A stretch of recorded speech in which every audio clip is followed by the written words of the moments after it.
Bueno, buenas tardes, pues esperando que estén bien por toda esta situación del coronavirus, pues vamos a tratar de retomar lo que pues habíamos dejado pendiente, que serían los cursos de Civilización y Arquitectura 2. Vamos a ver ya los últimos temas de la unidad 4 para luego ya empezar con el examen. Pues si se acuerdan, nos quedamos en la unidad 4, que son los cimientos de la cultura occidental, del 800 a.C. al 200 a.C. Y bueno, volvemos aquí a nuestra línea del tiempo. Aquí les marco con rojo la parte donde se empieza a mencionar sobre la importancia de la civilización fenicia, que es tras la caída de Troya. Esto viene en los escritos de Díodoro Sículo, que vendría siendo un historiador romano. Es de las primeras menciones como de carga histórica y pues no poética, porque de alguna manera eso lo veríamos ya mencionado en la Ilíada de Homero. Y bueno, es el mismo Homero el que les atribuye eh, las menciones a los fenicios de ser excelentes mercaderes y artífices, y los menciona con diferentes nombres, sobre todo porque los fenicios se autonombraban cananeos, que no sé si se acuerdan muy al principio cuando empezamos a ver los mapas con las civilizaciones asirias, sumerias, babilónicas. Venía también mencionada una franja donde venía Caná. Pues Caná viene siendo un territorio que había sido ocupado también por civilizaciones, o más bien por grupos étnicos llamados amoritas, semitas, y pues a su vez aquí también inicia la civilización fenicia. Y bueno, en este siguiente mapa podemos ver las ciudades más importantes de lo que inicia siendo la civilización fenicia. Primero vemos al norte Ugarit, luego pasamos a Biblos, luego abajo de Biblos está Sidón y después tenemos a Tiro. También Homero los menciona a los fenicios como sidonios. En el siguiente mapa podemos ver a grandes rasgos la colonización fenicia.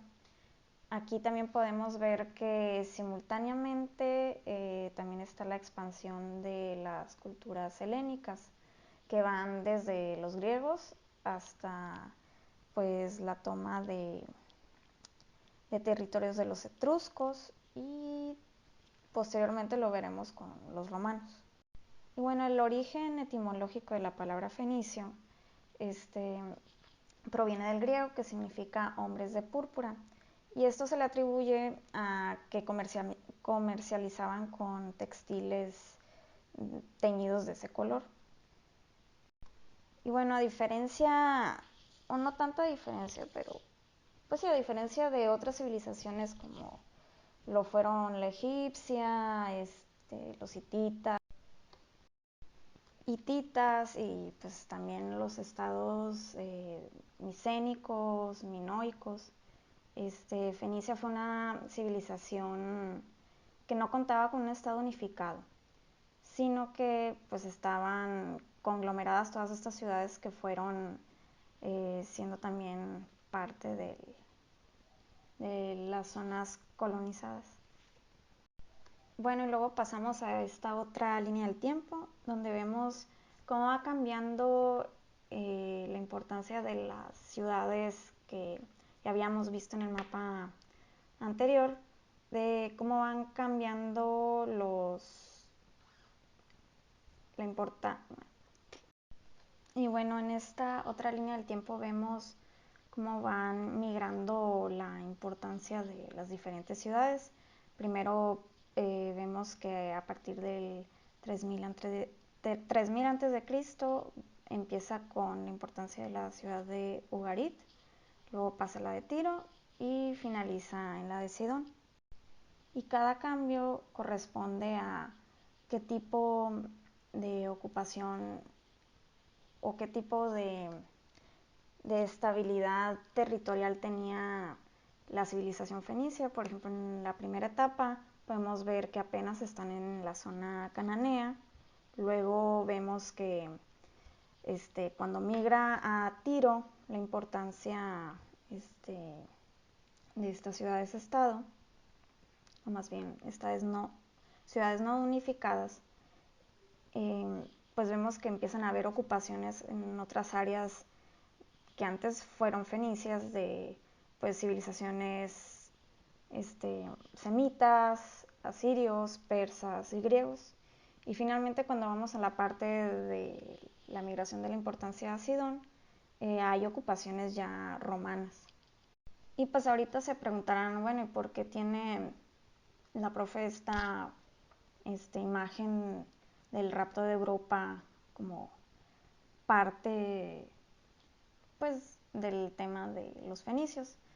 Pues precisamente porque aquí también entra lo que vendría siendo la ciudad de Tiro, con el relato mitológico del rapto de Europa. Aunque ya habíamos analizado el mito por la cuestión de la iconografía del toro en otras clases anteriores, hay que resaltar que de alguna manera Europa era una princesa que venía de la ciudad de Tiro y pues es dentro de la simbología pues mitológica y poética y de la importancia de la civilización fenicia dentro de el cosmos helénico. Y bueno, aquí les pongo otra vez el mapa que habíamos visto con la estrellita de Tiro para que podamos ver dónde se localiza y dónde, pues, de alguna manera, ponerle una situación geográfica o más bien una ubicación geográfica al mito. Y bueno, otro de los relatos mitológicos es el del rey Pigmalión, que provenía de una colonia fenicia en Chipre. Chipre pues es la isla que tenemos enfrente de la costa cananea y pues era, aparte de ser conocido como rey, era un gran escultor. Según relata Ovidio, que fue un poeta romano que estuvo del 43 a.C. al 17 después de Cristo, en su libro Metamorfosis, Pigmalión pues se mantenía célibe sin ninguna esposa, hasta que esculpe una estatua de una mujer y pues se enamora. Se dice que esta escultura la hizo a partir del marfil y que de alguna manera el marfil asemejaba un poco la textura de la piel humana, el color cálido, porque no sé si se acuerdan, pues la mayoría de los ejemplos que hemos visto de escultura griega, micénica, inclusive pues egipcia, venía siendo de material de mármol o pétreo. Y el marfil, al ser un material más orgánico, pues puede que le diera esta sensación de ser algo más parecido a lo humano. Y bueno, ya después de que se enamora de su escultura, en una de las fiestas que se les ofrecía a Afrodita, pues él le reza a la diosa para que de alguna manera la transfigure a que fuera mujer y pues la diosa se lo concede. Otra figura importante fenicia vendría siendo Dido, que es parte del relato latino de Virgilio que se llama la Eneida. Ella vendría siendo la reina de Cartago y pues ya Cartago viene siendo una de las colonias del norte de África pues que adquieren los fenicios. Al haber sido pues en un principio princesa de Tiro, el hermano, que en ese caso también se llamaba Pigmalión, convence al entonces rey de Cartago que se case con su hermana.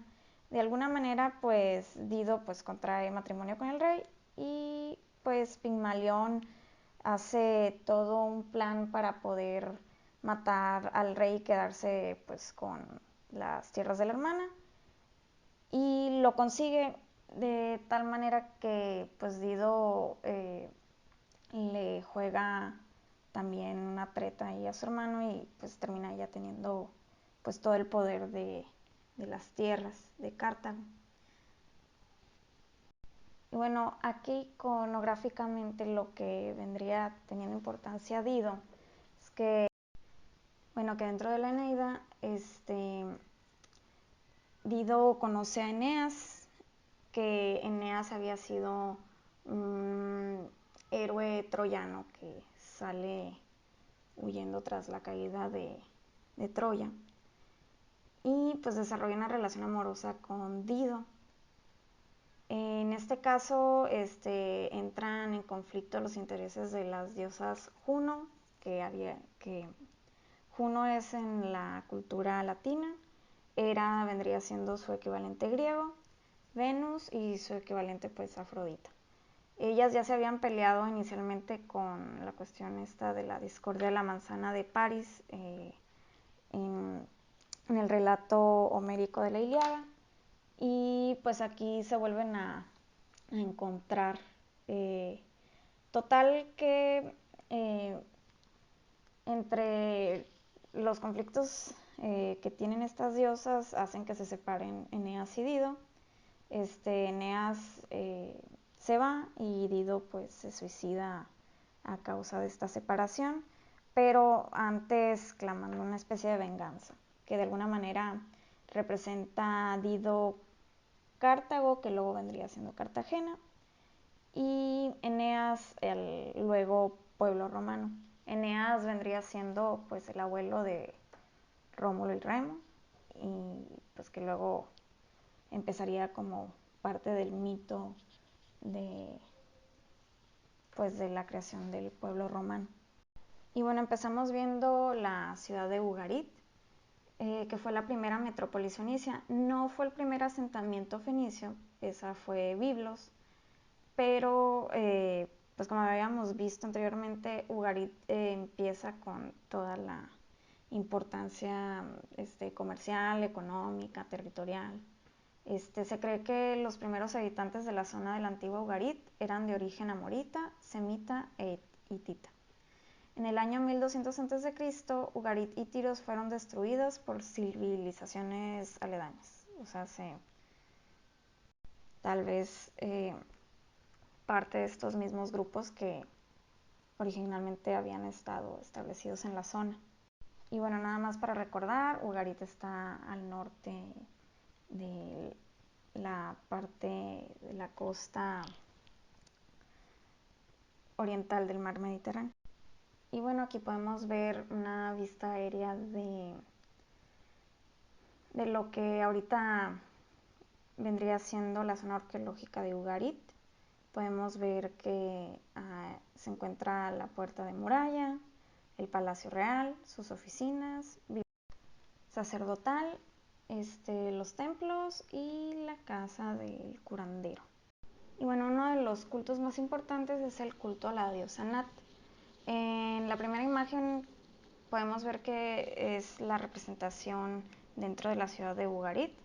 Luego esta representación es de alguna de las ciudades egipcias, y se cree que luego esta vendría teniendo o adquiriendo ciertas características de la diosa Atenea. Parte también de las relaciones comerciales que pues va teniendo la civilización fenicia con los pueblos aledaños. Y abajo podemos ver una foto de la fachada del Palacio del Rey de Ugarit. Ahora vamos a ver la ciudad de Biblos, que pues como habíamos dicho fue el primer asentamiento fenicio. El surgimiento de la cultura fenicia inicia en Biblos en el 3000 a.C. y su auge económico radicó en la comercialización de bienes agrícolas y ganaderos con Egipto, sobre todo el cedro libanés. Y bueno, ya para el 2000 a.C. se cree que ya tenía una relación comercial concreta, que esto fue como el inicio de la importancia de la civilización fenicia en la comercialización marítima, que es uno de los puntos claves de la cultura fenicia. Volvemos a nuestro mapa aquí ya bajamos, estamos en la parte donde se señala la ciudad de Biblos. Y bueno, ¿qué tiene de diferencia esta línea del tiempo con las demás? Aquí podemos ver un poco la evolución de la morfología urbana de Biblos. En este caso podemos ver que está delimitado por la parte inicial, que es la neolítica y fenicia, y termina en la parte de la intervención persa. 7000 años atrás, la comunidad neolítica fenicia pescaba en las costas de Biblos. Este asentamiento fue ampliado por la conquista persa del territorio. Aquí podemos ver se señala de manera circular lo que vendría siendo el centro de la ciudad y la zona amurallada. En el 6000 a.C., los fenicios construyeron las murallas y los templos que ahora delimitan el antiguo centro. Y para el 550 a.C., el imperio persa extendió las murallas. También vemos cómo va migrando el centro de la ciudad, que lo podemos ver con unos círculos un poco más extensos, y pues el cambio también de la muralla. Ahora si podemos ver el otro bloque, es de la parte helenística a la intervención romana. La ciudad, una gran extensión en la época romana de la ciudad, y pues dicha expansión urbana cambió el centro original, que pues lo podemos ver que se encontraba sobre la cima de la colina. Aquí los romanos empezaron a crear una como carretera, unos caminos del 64 al 330 a.C. Creo que es del 640. No, sí es. No, creo que me equivoqué. Es del 64 después de Cristo. 64 después de Cristo al 330 después de Cristo. Movieron las murallas del lado contrario de las anteriores y construyeron su propio templo en el nuevo centro helénico. Y bueno, el templo de Balat Jebal, que es del 2700 a.C., se dedicó a la deidad femenina de Biblos. Fue construido cuando Biblos y Egipto tenían una relación más estrecha. El templo fue construido durante diferentes épocas hasta terminar con influencia de arquitectura romana. Y pues si se fijan, nada más se preserva casi la huella de lo que alguna vez formó parte del templo. En la imagen creo que se aprecia algunas bases de las columnas y la forma en cómo fueron erigidos ciertos muros. Y la zona arqueológica de la necrópolis data del 2000 a.C. Contiene la tumba del rey Hiram. El rey Hiram tiene también un papel importante dentro de la cultura hebrea, porque se menciona que el rey Hiram ayudó a construir el templo de Jerusalén. Se presentó como proveedor pues de material y de mano de obra para el rey Salomón y David, y pues también forma parte de cómo se le asocia la cultura fenicia con tener una buena mano de obra orfebre, artesanal, en este caso arquitectónica, y viniendo de una zona donde pues como antiguamente se le había proveído a Egipto de cedro para la construcción y acabados de diferentes rubros. En este caso pues forma parte de la construcción del templo de Jerusalén. Y en esta diapositiva podemos apreciar cómo varios templos de la cultura fenicia tenían o compartían la orientación de sus templos. En este caso se puntualiza Biblos como uno de los ejemplos, y Carambolo. Carambolo está en la parte alta de la ciudad de Cádiz, que será uno de los otros ejemplos que veremos dentro del tema. Y bueno, ahora pasamos a la ciudad de Sidón. Para el evangelista Mateo, las ciudades de Sidón y Tiro eran parte del territorio de Canaán. El nombre deriva de la figura mitológica de Side, hija de Belus, y también el nombre es mencionado en la cultura hebrea como Sidón, hijo de Canaán. Otra teoría sobre el origen del nombre es que la palabra Sidón en el idioma fenicio significa pez.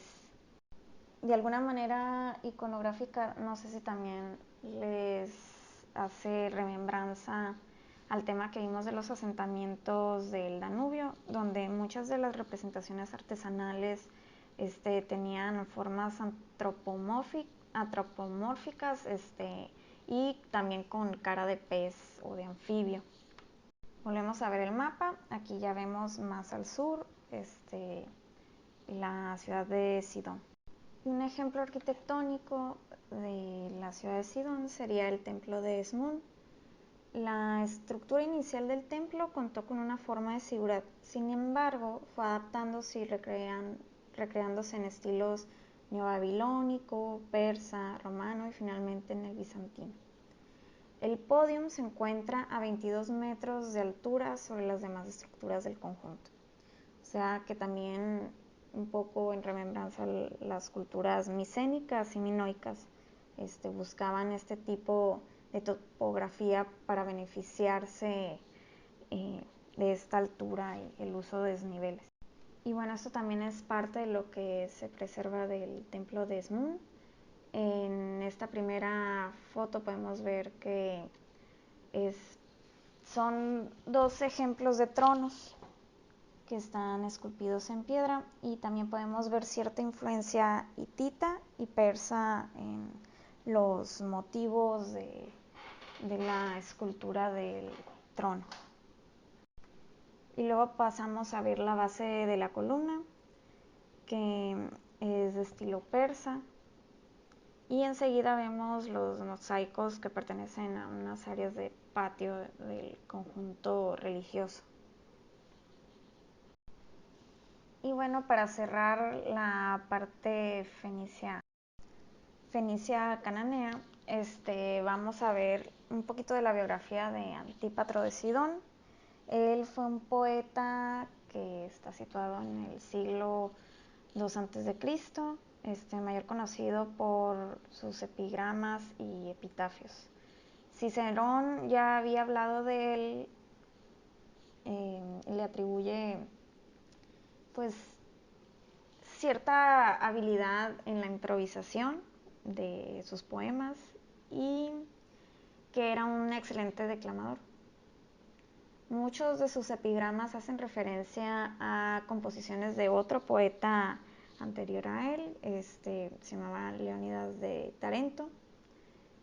Y pues dentro de lo que vamos a ver ahorita, que es la Antología Palatina o Antología Griega, que es un libro que recoge pues varios poemas de diferentes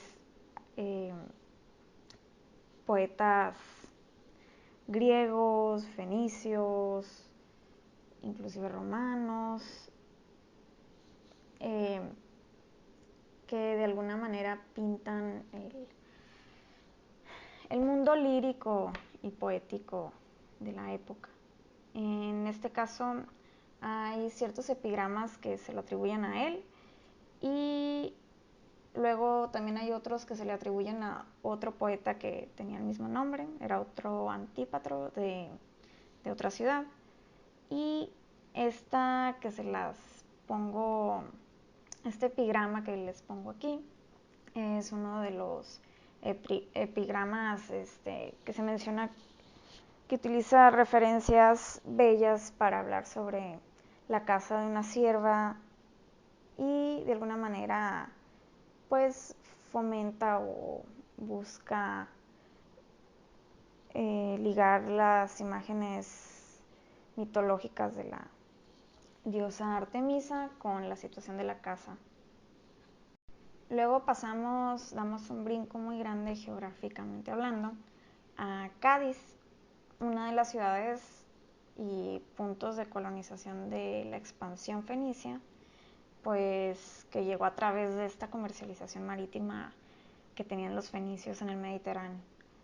Heródoto redacta las primeras expansiones de los fenicios y dentro de lo que es la parte del rapto de una sacerdotisa egipcia de Tebas, consagrada al templo de Amón y llevada a Hélade. Esto es como parte de la situación de los fenicios. Luego vemos que entre los lugares colonizados se encuentra la península ibérica. Se le empieza a conocer a esta zona como Gadir, luego evoluciona el nombre a Cádiz y sería de las primeras ciudades en contar con interacciones fenicias ya en el siglo VI a.C. Aquí volvemos a ver nuestra mapita de la colonización fenicia y les puse también un pequeño close-up de donde queda Cádiz actualmente. Y una de las edificaciones dejadas por los fenicios fueron una especie de sucursales que son unos restos pétreos que datan del 1100 a.C. Y posiblemente pues, se contaba con unas bodegas para dejar parte de la mercancía con la que comerciaban. Ahora rápidamente pasamos a los persas, que fueron considerados herederos del imperio asirio. Los persas iniciaron su imperio a partir del 539 a.C., conquistando la antigua Babilonia. El culto persa al dios Ahura Mazda conllevaba rituales con fuego, por lo que la arquitectura religiosa fue casi nula. Sin embargo, los mejores ejemplos de arquitectura persa se encuentran en sus palacios. Ahora volvemos otra vez a nuestra línea del tiempo. Les puse con rojo la parte donde empezamos a ver los conflictos bélicos de los griegos con los persas, que es a partir del 490 a.C. con las batallas maratónicas. Y finalizan, o más bien cesan un poco, en el 323 con los reinados de Felipe de Macedonia y Alejandro Magno. Ahora un ejemplo arquitectónico vendría siendo Persépolis. Y Persépolis se le da el conjunto, se le da el nombre al conjunto ceremonial más importante del imperio persa, que fue erigido en el 518 por el rey Darío. Y pues es una composición ecléctica de la arquitectura egipcia, jónica, y el palacio destaca más que nada por las columnas de 12 metros que todavía pues se preservan algunas, todavía erguidas. Y estas columnas pertenecen a la sala de audiencias del rey Darío. Ahora aquí les presento un plano donde viene separadas las áreas del centro ceremonial de Persépolis. Encontramos en la parte donde se encuentra la sala de audiencia, que vendría siendo la moradita, que viene señalada como consejo. Pero si se fijan en la distribución de la planta, podemos ver que se señalan muchas columnas tanto en el salón de trono como en la padana. En la siguiente diapositiva podemos ver pues lo que aún se conserva de la Persépolis y una imagen de lo que pudo haber sido lo que se encontraba originalmente. Vemos este bosque de columnas estilo persa con unos capiteles en forma de toros. Otra vez la iconografía del toro forma parte también del lenguaje arquitectónico de la civilización persa. Y bueno, con esto concluimos la unidad 4.